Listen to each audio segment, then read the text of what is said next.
साल 1950 में वडनगर, गुजरात में बहुत साधारण परिवार में जन्मे प्रधानमंत्री नरेंद्र मोदी 17 सितंबर को 65 बरस के हो गए।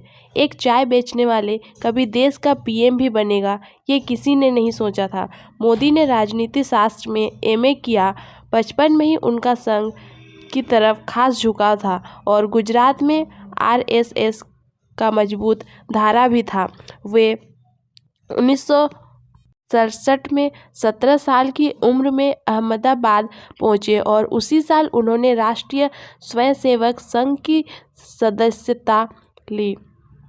इसके बाद 1974 में वे नव निर्माण आंदोलन में शामिल हुए। इस तरह सक्रिय राजनीति में आने से पहले मोदी कई वर्षों तक राष्ट्रीय स्वयंसेवक संघ के प्रचारक रहे। 1980 के दशक में जब मोदी गुजरात की भाजपा इकाई में शामिल हुए तो माना गया कि पार्टी को संघ के प्रभाव का सीधा फायदा होगा। वे वर्ष 1988 से 89 में भारतीय जनता पार्टी की गुजरात इकाई में महासचिव बनाए गए। नरेंद्र मोदी ने लाल कृष्ण आडवाणी की 1990 की सोमनाथ अयोध्या रथ यात्रा के आयोजन में अहम भूमिका अदा की। इसके बाद वो भारतीय जनता पार्टी की ओर से कई राज्यों के प्रभारी बनाए गए। मोदी जी को 1995 में भारतीय जनता पार्टी का राष्ट्रीय सचिव और 5 राज्यों का पार्टी प्रभारी बनाया गया। इसके बाद 1998 में उन्होंने महासचिव संगठन बनाया गया। इस पद पर वो अक्टूबर 2001 तक रहे, लेकिन 2001 के केशुभाई पटेल को मुख्यमंत्री पद से हटाने के बाद मोदी को गुजरात की कमान सौंपी गई। उस समय गुजरात में भूकंप आया था और भूकंप में 20,000 से ज़्यादा लोग मारे गए थे। मोदी जी के सत्ता संभालने के लगभग 5 महीने बाद ही गोधरा रेल हादसा हुआ, जिसमें कई हिंदू कार सेवक मारे गए। इसके ठीक बाद फरवरी 2002 में ही गुजरात में मुसलमानों के खिलाफ दंगे भड़क उठे। इन दंगों में सरकार के मुताबिक 1,000 से ज़्यादा और ब्रिटिश उच्चायोग की एक स्वतंत्र समिति के अनुसार लगभग 2,000 लोग मारे गए। इनमें ज़्यादातर मुसलमान थे। तब तत्कालीन प्रधानमंत्री अटल बिहारी वाजपेयी ने गुजरात का दौर किया तो उन्होंने उन्हें राजधर्म निभाने की सलाह दी, जिसे वाजपेयी की नाराजगी के संकेत के रूप में देखा गया। मोदी जी पर आरोप लगे कि वे दंगों को रोक नहीं पाए और उन्होंने अपने कर्तव्य का निर्वाह नहीं किया। जब भारतीय जनता पार्टी में उन्होंने पद से हटाने की बात उठी तो उन्होंने तत्कालीन उप प्रधानमंत्री लाल कृष्ण आडवाणी और उनके खेमे की ओर से समर्थन मिला और वे पद पर बने रहे। गुजरात में हुए दंगों की बात कई देशों में उठी और मोदी को अमेरिका जाने का वीज़ा नहीं मिला। ब्रिटेन ने भी 10 साल तक उनसे अपने रिश्ते तोड़े रखे। मोदी जी पर आरोप लगते रहे, लेकिन राज्य की राजनीति पर उनकी पकड़ लगातार मजबूत होती गई। मोदी जी के खिलाफ दंगों से संबंधित कोई आरोप किसी कोर्ट में सिद्ध नहीं हुए हैं। हालांकि खुद मोदी ने भी कभी दंगों को लेकर ना तो कोई अफसोस जताया है और ना ही किसी तरह की माफ़ी मांगी है।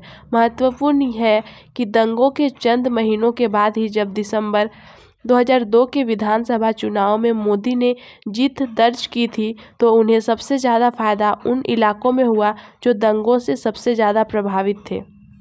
इसके बाद 2007 के विधानसभा चुनाव में उन्होंने गुजरात के विकास को मुद्दा बनाया और फिर जीत कर लौटे।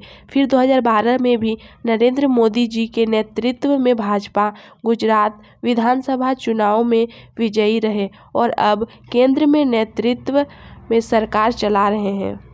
क्या आप जानते हैं गुजरात में अपना जादू बिखेरने वाले नरेंद्र मोदी कभी साधु बनना चाहते थे। इतना ही नहीं, एक वक्त था जब उन्होंने चाय की दुकान भी लगाई। मोदी के जीवन में इस तरह के कई उतार चढ़ाव आए, तो जानिए उनके जीवन से जुड़े दिलचस्पी प्रसंग। नरेंद्र मोदी बचपन में ही आम बच्चों से बिल्कुल अलग थे। काम भी अलग तरह का कर जाते थे। एक बार वो घर के पास से शर्मिष्ठा तालाब से एक घड़ियाल का बच्चा पकड़कर घर ले आ गए। उनकी मां ने कहा, बेटा इसे वापस छोड़ आओ। नरेंद्र इस पर राजी नहीं हुए। फिर मां ने समझाया कि अगर कोई तुम्हें मुझसे चुरा ले तो तुम पर और मेरे पर क्या बीतेगी, जरा सोचो। इस बात नरेंद्र को समझ में आ गई और वो उस घड़ियाल के बच्चे को तालाब में छोड़ आए। नरेंद्र मोदी को हम कई तरह के गेटअप में देखते हैं। दरअसल स्टाइल के मामले में मोदी बचपन से ही थोड़े अलग थे। कभी बाल बढ़ा लेते थे तो कभी सरदार के गेटअप में आ जाते थे। रंगमंच उन्हें खूब लुभाता था। नरेंद्र मोदी स्कूल के दिनों में नाटकों में बढ़ चढ़कर हिस्सा लेते थे और अपने रोल पर काफ़ी मेहनत भी करते थे। नरेंद्र मोदी वडनगर के भगवताचार्य नारायणाचार्य स्कूल में पढ़ते थे। पढ़ाई में नरेंद्र एक औसत छात्र थे, लेकिन पढ़ाई के अलावा बाकी गतिविधियों में भी वे बढ़ चढ़कर हिस्सा लेते थे। एक तरफ जहां वो नाटकों में हिस्सा लेते थे, वहीं उन्होंने एनसीसी भी ज्वाइन किया था। बोलने की कला में तो उनका कोई जवाब नहीं था। हर वाद विवाद प्रतियोगिता में मोदी हमेशा अव्वल आते थे। बचपन में नरेंद्र मोदी को साधु संतों को देखना बहुत अच्छा लगता था। मोदी खुद सन्यासी बनना चाहते थे। सन्यासी बनने के लिए नरेंद्र मोदी स्कूल की पढ़ाई के बाद घर से भाग गए थे और इस दौरान मोदी पश्चिम बंगाल के रामकृष्ण आश्रम सहित कई जगहों पर घूमते रहे और आखिर में हिमालय पहुंच गए और कई महीनों तक साधुओं के साथ घूमते रहे। नरेंद्र मोदी बहुत मेहनती कार्यकर्ता थे। आरएसएस के बड़े शिविरों के आयोजन में वो अपने मैनेजमेंट का कमाल भी दिखाते थे। आरएसएस नेताओं का ट्रेन और बस में रिजर्वेशन का जिम्मा उन्हीं के पास होता था। इतना ही नहीं, गुजरात के हेडगेवार भवन में आने वाली हर चिट्ठी को खोलने का काम भी नरेंद्र मोदी को ही करना होता था। नरेंद्र मोदी का मैनेजमेंट और उनके काम करने के तरीके को देखने के बाद आरएसएस में उन्हें बड़ी जिम्मेदारी देने का फैसला लिया गया। इसके लिए उन्हें राष्ट्रीय कार्यालय नागपुर में 1 महीने के विशेष ट्रेनिंग कैंप में बुलाया गया। 90 के दशक में नरेंद्र मोदी ने आडवाणी की सोमनाथ से अयोध्या रथ यात्रा में बड़ी भूमिका निभाई थी। नरेंद्र मोदी की स्टाइल सारे प्रचारकों से जुड़ी थी। वो दाढ़ी रखते थे और ट्रिम भी करवाते थे। 90 के दशक में नरेंद्र मोदी ने आडवाणी की सोमनाथ से अयोध्या रथ यात्रा में बड़ी भूमिका निभाई थी। इसके बाद उन्हें उस वक्त के बीजेपी अध्यक्ष मुरली मनोहर जोशी की एकता यात्रा का संयोजक बनाया गया। ये यात्रा दक्षिण में तमिलनाडु से शुरू होकर श्रीनगर में तिरंगा लहराकर खत्म होनी थी। 2001 में जब गुजरात में भूकंप के आने से 20,000 लोग मारे गए, तब राज्यों में राजनीतिक सत्ता में भी बदलाव हुआ। दबाव के चलते तत्कालीन मुख्यमंत्री केशुभाई पटेल को अपना पद छोड़ना पड़ा। पटेल की जगह नरेंद्र मोदी को राज्य की कमान सौंपी गई और इसके बाद मोदी ने कभी पीछे मुड़कर नहीं देखा।